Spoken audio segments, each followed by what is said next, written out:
Welcome to YouTube channel Jyoti Swaroop memorial public inter college Rajpura Sambal. Please subscribe, like and share this channel. This video is introduction video. First of all, introduce with me, myself, Rahul Kumar Upadhyay, principal of Jyoti Swaroop memorial public school Rajpura Sambhal, as well as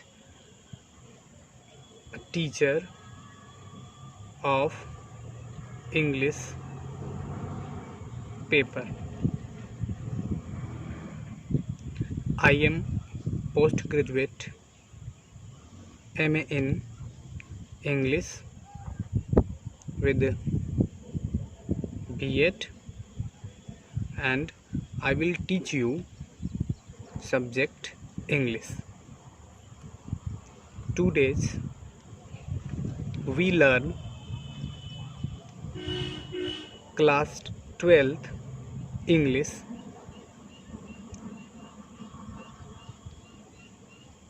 In this paper we learn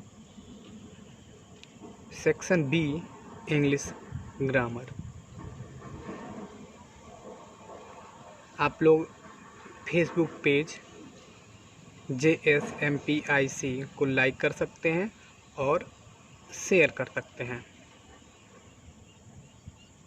आज आप लोग अपने English subject के अंतर्गत आने वाले section B, जिसमें English grammar होता है, उसको आप समझेंगे। जैसा कि मैं शुरू में बता चुका हूँ कि यह एक इंट्रोडक्शन वीडियो है।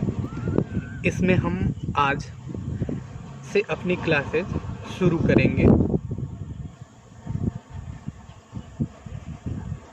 सपनों का है ऊंचा आसमान, उड़ान लंबी भरा करो, गिर जाओ तुम कभी फिर से खुद उठा करो, हिम्मत से अपनी तुम वक्त की करवट बदला करो। इस वीडियो में हम कुछ पॉइंट्स के ऊपर बात करेंगे। जैसा कि आप देख सकते हैं, हमारा फर्स्ट सेक्शन जो फर्स्ट पॉइंट है सेक्शन बी, इसके अंतर्गत हम सिलेबस के ऊपर फोकस करेंगे। एग्ज़ाम पैटर्न क्या होते हैं इस पेपर में, इस पे थोड़ी सी बात कर लेंगे। टोटल क्वेश्चंस कितने होते हैं इस सेक्शन बी इंग्लिश ग्रामर के अंतर्गत, इस पे हम बात करेंगे। मार्क्स डिवीज़न क्या होता है, ये भी हम बात करेंगे। फिर उसके बाद इंग्लिश ग्रामर के जनरल इंट्रोडक्शन में क्या होता है इंग्लिश ग्रामर, फिर किस तरीके से हम आसानी से इसको पढ़ सकते हैं, कौन सी बुक्स है, इन बिंदुओं के ऊपर हम चर्चा करेंगे। सबसे पहले हम फोकस करते हैं अपने सिलेबस पे। जो हमारा पेपर है इंग्लिश का, उसके सेक्शन बी मीन्स जो इंग्लिश ग्रामर का सेक्शन है, इसमें ग्रामर इंक्लूड है। और इस ग्रामर में जो हमको पढ़ना है चैप्टर्स, वो कुछ इस प्रकार हैं। डायरेक्ट एंड इनडायरेक्ट नरेशन, जो एग्ज़ाम में 2 मार्क्स को कवर करता है। आगे इसी क्रम में हमें सिंथेसिस पढ़ने हैं, जो हमें एग्ज़ाम में 2 मार्क्स कवर कराता है। अगला ट्रांसफॉर्मेशन, जो हमें 2 मार्क्स कवर कराते हैं। इसी क्रम में सिंटेक्स, ये भी 2 मार्क्स सिक्योर कराता है। आगे हमारा ये हो गया ग्रामर पोर्शन। वोकैबुलरी, क्योंकि किसी भी लैंग्वेज को सीखने के लिए उसके ग्रामर सीखने के साथ साथ उस लैंग्वेज की वोकैबुलरी पे ज़्यादा फोकस करते हैं। और हम इंग्लिश लैंग्वेज की बात करें तो वोकैबुलरी बहुत ज़्यादा मायने रखता है। इसमें हम सिनोनिम्स पढ़ेंगे, जिसको हिंदी में आप समानार्थी शब्द कह सकते हैं। ये आपको 3 मार्क्स दिलाएंगे। एंटोनिम्स पढ़ेंगे जो 3 मार्क्स का होता है। आगे होमोफोन्स पढ़ेंगे जो 2 मार्क्स को कवर कराता है। वन वर्ड सब्स्टिट्यूशंस जो 3 मार्क्स कवर कराता है। फिर आगे इस क्रम में हम इडियम्स एंड फ्रेजेस पढ़ेंगे जो 3 मार्क्स को कवर करता है। इस सेक्शन बी के अंतर्गत हम ट्रांसलेशन की भी स्टडी करेंगे। ट्रांसलेशन में हमें क्या ध्यान देना है? हिंदी टू इंग्लिश, कोई हिंदी का पैराग्राफ दिया रहेगा, उस पैराग्राफ को हमें इंग्लिश में ट्रांसलेट करना है, जो हमें 10 मार्क्स सिक्योर करेगा।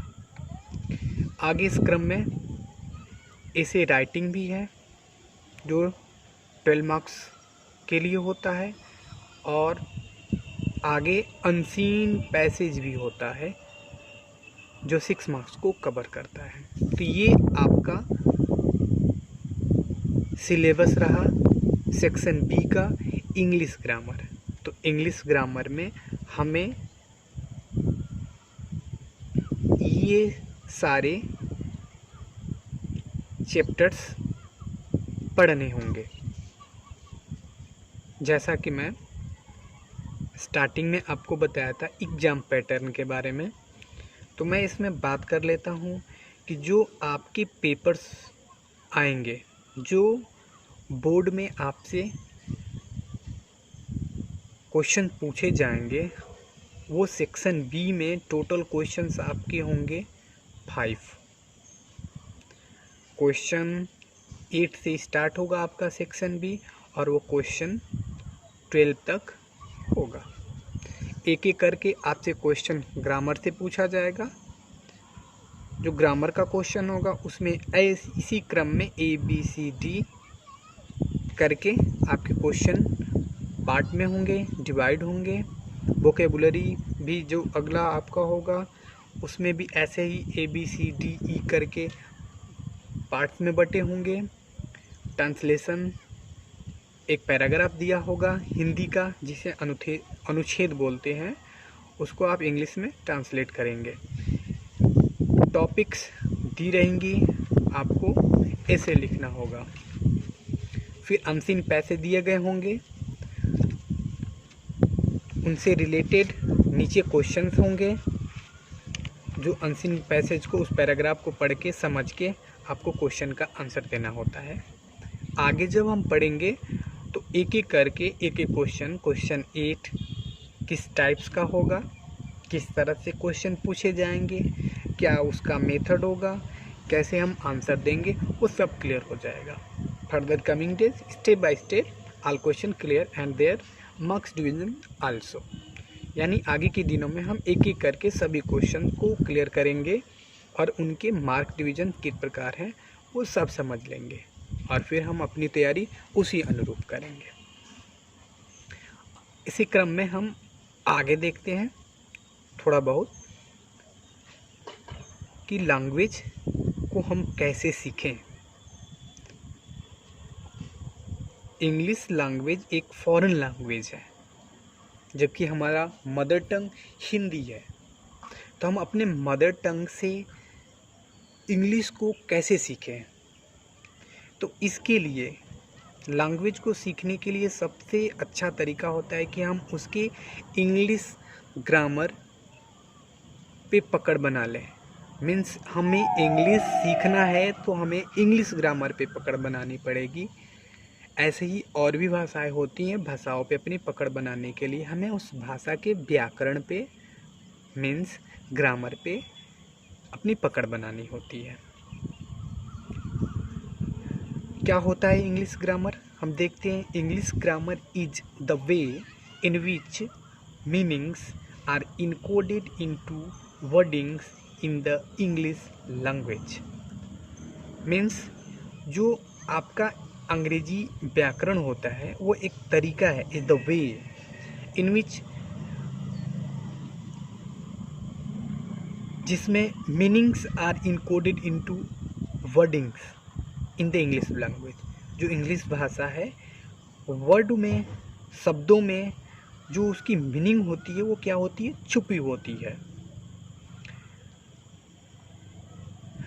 This includes the structure of words, phrases, clauses and sentences.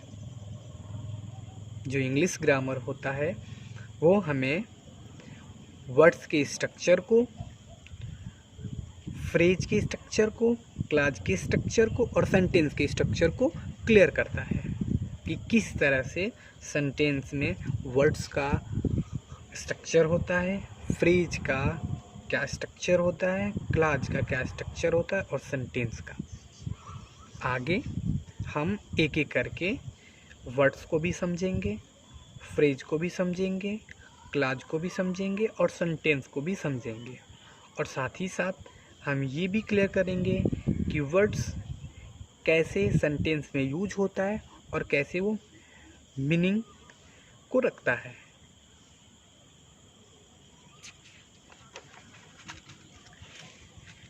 जैसे इजी लैंग्वेज में हम इंग्लिश ग्रामर को और परिभाषित करें, आप कह सकते हो ग्रामर को परिभाषित करें तो grammar is the way by which we learn how to write, read, speak correctly.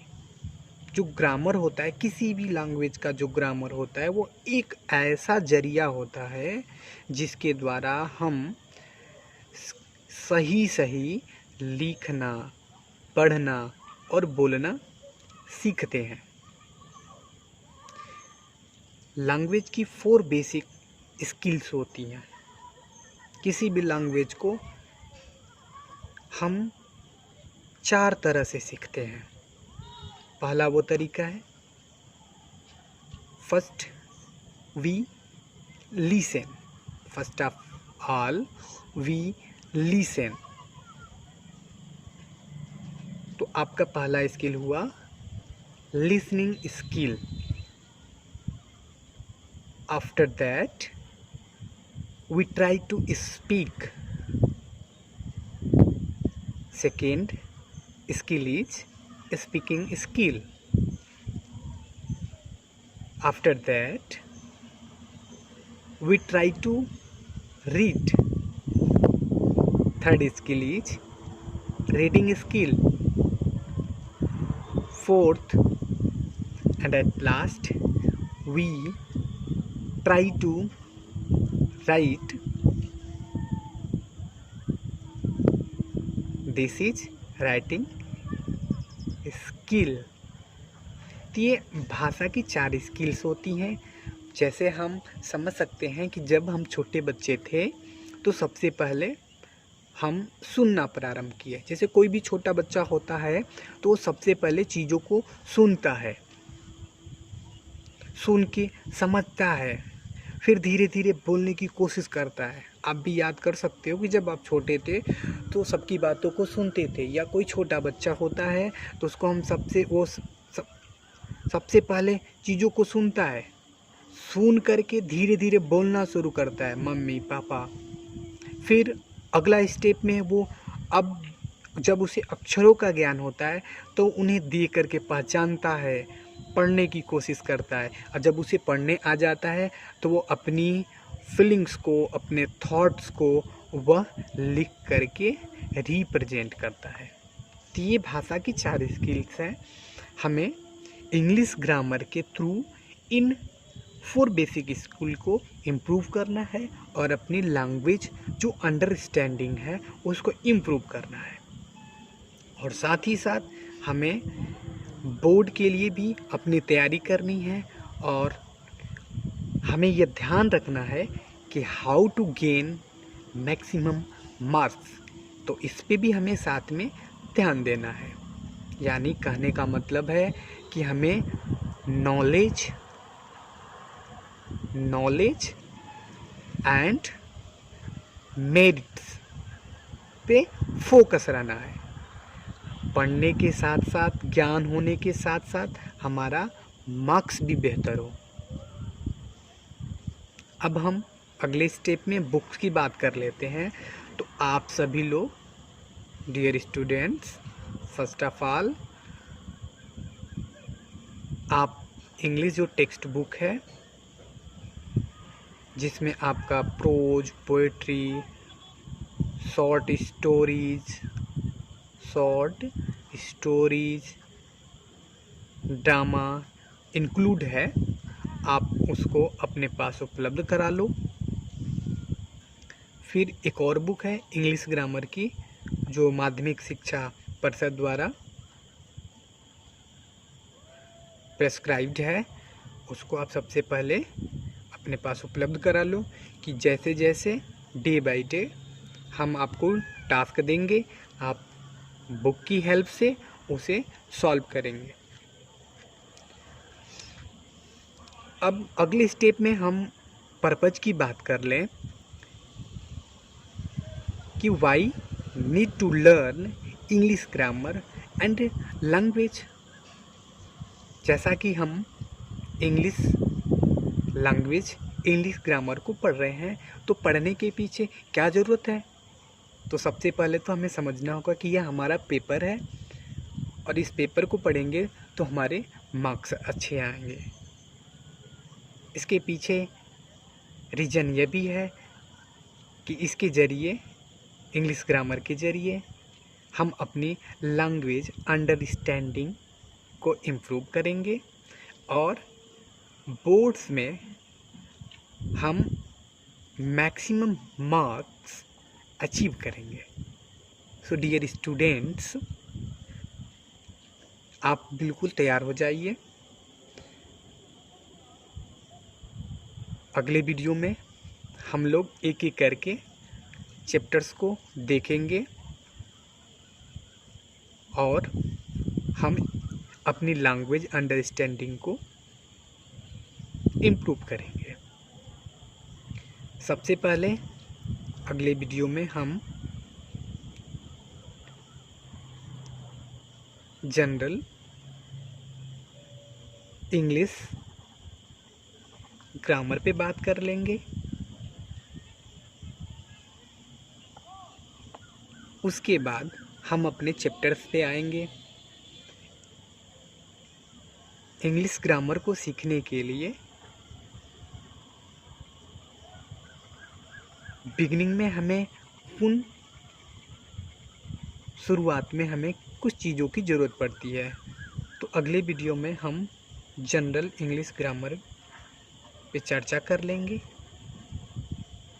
After this हम लोग फिर एक एक करके अपने चैप्टर्स को क्लियर करेंगे। अब आप बिल्कुल स्टडी करने के लिए तैयार हो जाओ और आप कमेंट में ये बताओ कि जो जनरल इंग्लिश में इंग्लिश ग्रामर है उसमें आपकी दिक्कत क्या है और आप इंग्लिश ग्रामर में क्या क्या पढ़े हो, जिससे मैं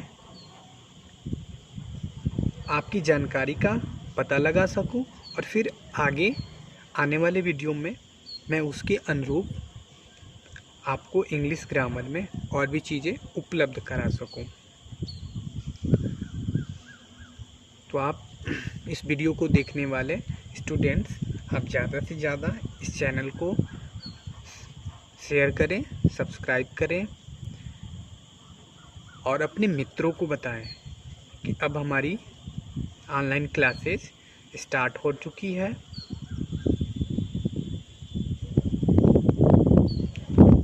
और जहाँ भी कोई दिक्कत हो आप कमेंट बॉक्स में क्वेश्चन के ज़रिए आप अपनी दिक्कतें दूर कर सकते हैं। Thank you to watching dear students.